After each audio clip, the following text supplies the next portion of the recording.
Welcome to HortTube. My name is Jim Putnam. In this video, I'm going to give you a brief tour of a few things that are interesting in the landscape this week here in Raleigh, North Carolina, Zone 7B. If you haven't been following along, there's a playlist on my channel called New House. This is I'm into about a 16-month project, about 16 months into a big project here, re-landscaping this urban space. And I put a lot of interesting plants in, and I'm covering those on a weekly basis, just what's coming into flower or what's just kind of interesting in the landscape that week.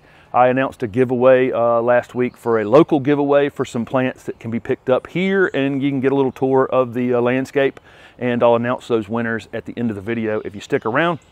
But let's get started out here by the street this week. This is a plant that hasn't actually been introduced yet. Next year's when it's going to be introduced. This is a Tower series of butterfly bush. This is the white variety, and it's starting to come into bloom. The reason it's called the Tower series is because it's very vertical. You can see I've put it in a space that's only about 2 feet wide here, and this is the only butterfly bush that would grow in this space because it's growing perfectly vertical, which is super interesting. All the flowers will be right out here at the edge, and I'm really excited about this variety. When it comes out next year, I think it's going to be super, super popular. Right next to that, behind it, I've got some echinacea that I did from seed last year, planted into this space midsummer last year. Grew about this much, and then really took off this spring, and they're about 5.5 feet tall already here at the end of May. So I'm kind of interested in how tall these are actually going to get, because this has been quite a surprise, but they are starting to show some color. Now. Last year, there's some melanospodium here in this annual display, and it was in the same spot last year. And down here on the ground, you can see some coming back from seed.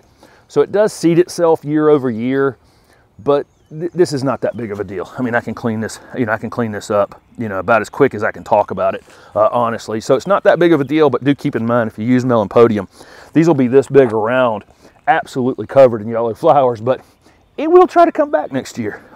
Behind it is a plant that I don't know that I've talked about since it was put in the ground. This is a Calicarpa americana, which is the native beautyberry, but this is actually alba. This one has white berries on it. I put this in the ground last year, and the birds just cleaned it off immediately. I didn't know whether the white would be as popular with the birds as the regular purple berrying varieties, but it absolutely was. But it's about to come into flower. Interesting thing on Calicarpa is they will flower kind of throughout the season, and so we're starting to get a round of flowers here. The next set of leaves will have another round of flowers, and so on and so forth, and it will grow another foot probably and flower along those stems as it goes. Berries will form in the fall or during the summer, and then mature in the early fall, and the birds will clean them out very quickly. Maybe get white bird poop instead of purple bird poop from that one. Let's see what else is interesting out here today. Definitely I guess the plant of the week is going to be the Empress of China dogwood. Is now pretty much peak flower. This is an evergreen dogwood. I've talked about it many times on the channel. This plant, if you can find it, is definitely worth having. I mean, number one, it's an evergreen dogwood, which is super interesting. It's disease resistant and just gets absolutely covered in flowers. The flowers haven't gotten quite as big as I thought they would, and I think it's just because it's still a fairly newly planted plant. The number of flowers is great. The size of the flowers is slightly undersized, but really beautiful. Really beautiful tree, and it's just going to come over that fence in the front of the property. This little corner continues to develop really nicely. This little Bonnie spirea, I've pointed it out a couple times. It was actually part of the giveaway opportunity because I have 3 of them extra, but it's come into full flower. This is a little dwarf spirea that gets a little wider than tall, and kind of finally has reached a peak flower. If you've watched my videos this past week, I put this golden Oakland holly into this large container that I got from Michael Carr Designs, And I think this is a good statement piece for this corner. This corner has really come together. The camellias, I'm going to have summer flowers with the butterfly bush here, lots of spring flowering things. There's annuals along the front. The Shasta viburnum will bloom every spring. Again, the camellias will bloom in the fall. The smoke tree doesn't really need to bloom. It's about to flower, but really, this is that purple foliage during the growing season is great.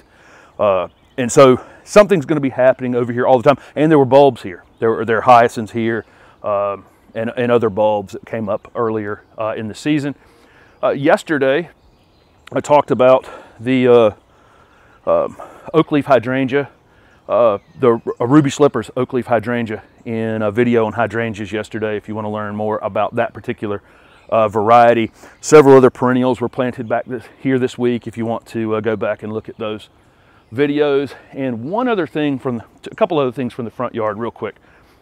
Number one, I'm standing on the zoysia grass. It's fully woken up now, and it is quite beautiful. There are a few weeds. There's crabgrass right there, and I'm just hand pulling because this is such a small space. A few little weeds that I'll come through here and hand pull, but it has woken up. I've given it an application of just regular Espoma organic lawn fertilizer. That's it. That's all I've done on this, and I like it because I can't burn the turf with it. So, or it'd be difficult to put down an amount that would burn the turf. I've got a few sunflowers that have come up in the front yard from where the bird feeder has been, and that one just seems like it wants to be there, so it's going to stay there. The African basil, which I've shown many times, these were teeny tiny little plants in a video just a couple weeks ago, and they're already, if I stand this up from rain yesterday, probably 16 inches tall or so, and they'll be this wide and this tall, and it won't take long. If you're watching these weekly update videos, next week this thing will be this wide. I mean, it's just absolutely amazing, and the pollinators just love this plant. Really, really kind of an amazing variety. I'm doing a container video in the next few days. I'm going to get some of these topiaries back into shape and just show the update on containers that I've planted this spring. So let's move to the backyard.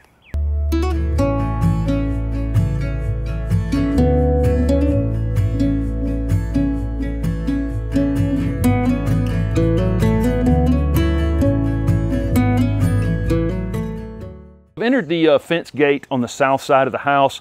Very little was done over here on this side of the house during last season, but over the course of the winter and early spring, this space has really started to come together, this little path. This will eventually be stoned through this area, and I've added a few stones right on the edge. As much as anything, a place where a water hose can be drug through here without decapitating plants as you go. I put up a gardenia video a couple days ago if you're interested in the gardenias that you see flowering in this video, and any hydrangea you see flowering in this video. A lot of the flowers were deadheaded, and that was another video that went up this week, was that after I plant all the summer flowering annuals and summer flowering perennials, they all get clipped back and fertilized. So there's not a lot of color in this video compared to what we'll see over the next week or two. If you're following along, the salvias that came back from seed last year, though, just letting those rock and roll because the plants are full. They look great. No real reason to try to get these to fill out because they've already come back very, very full. This is the Victoria Blue, and a couple Victoria Whites have been planted with it. I chopped this Sunshine Ligustrum back super, super hard maybe 2 weeks ago, and you can see how fast this plant can actually recover from this. It's within another week or so, it'll be completely full again and have that really bright pop of color. I've planted a holly into that container that I will cover in and some vinca vine to go with it. I'll cover this in the container video here in the next few days because that is a new addition. Sliding out here into the lawn in the backyard, same thing, has pretty much fully woken up. It's not quite filled in quite as much. It's a little sun challenged in the backyard. There's not quite as much sun on it, but it's doing fine. I just have to know that I can't put as much foot traffic on this back piece. It'll have a much more difficult time recovering from lots of traffic. Some of the things that were done from seed have started to flower. I've got marigolds back here that are getting going, and these are something else that are going to get cut back. They've started to put on some growth here, and so I'll come through here and cut these back. Knowing I'm going to live with them all summer, I want them to fill out as much as possible. But you can see all the flowering things along the bed edges here. You're not seeing any color on them for a reason. Let's see. Moving back this way, there's more marigolds back here, and they were kind of off color just a few days ago. That video that I put up about deadheading the flowering things and fertilizing them, since that fertilizer went down, all of these marigolds and sunflowers and all the perennials and annuals that I had planted this spring that were slightly off color have all greened up beautifully and are growing super, super fast now. My contorted Japanese maple is really looking great. It's a little cockamamie right this minute. I got to even it up here, but it looks great this season. Let me know if you guys want to see a video on me actually bending this piece back. It's time for me to actually start to do another shaping on this tree. I've had this tree for, I always say 10 years, but I think I've been saying for the last 4 years I've had it 10 years. So it's probably 13 or 14 years at this point. If you want to see how I bend another piece back and hold it in place while it stays there, let me know. It doesn't hurt the tree. I always get poor tree in the comments when I show this tree. Tree doesn't mind. This tree's been treated like gold for a very long time. Okay, what else is looking good back here? The leucanthemum. This is that real charmer leucanthemum are starting to show some color. I think next week this is really going to be putting on a show. These bloom pretty much all summer. Beautiful, beautiful perennials, and they kind of stay evergreen during the winter time. So pretty excited to have those in full flower. Last year they took a little while to just get them. You know, I was watering them constantly. They were thirsty beasts when they first went in the ground. This year they've really kind of settled in, and they're going to look fantastic. Couple other exciting things from this week. The first of the dahlias has opened, and this is going to be Dahlia World over there. If you've been following along with this channel, I probably have 40 to 50 dahlias planted over here. The first one is here. This is one that was done from seed last year and came back. I'm in zone 7B and right on the edge of where dahlias will come back. These flowers are a lot simpler than the one you're about to see, the big double that you're about to see. But the bees absolutely love these singles, and they come in just all kinds of shapes and sizes that you'll see during the summertime. One back here, I think, was a mislabeled one. This is supposed to be Blue Boy, and obviously there's very little blue with this flower. I've cut the other dahlias back to help fill them out, but this one was about to open at the time I was cutting them back, so I left it to show it off. I'm probably going to actually come back in here and cut this off after I film this video. The others have been cut back and are more dense, fuller plants because of it.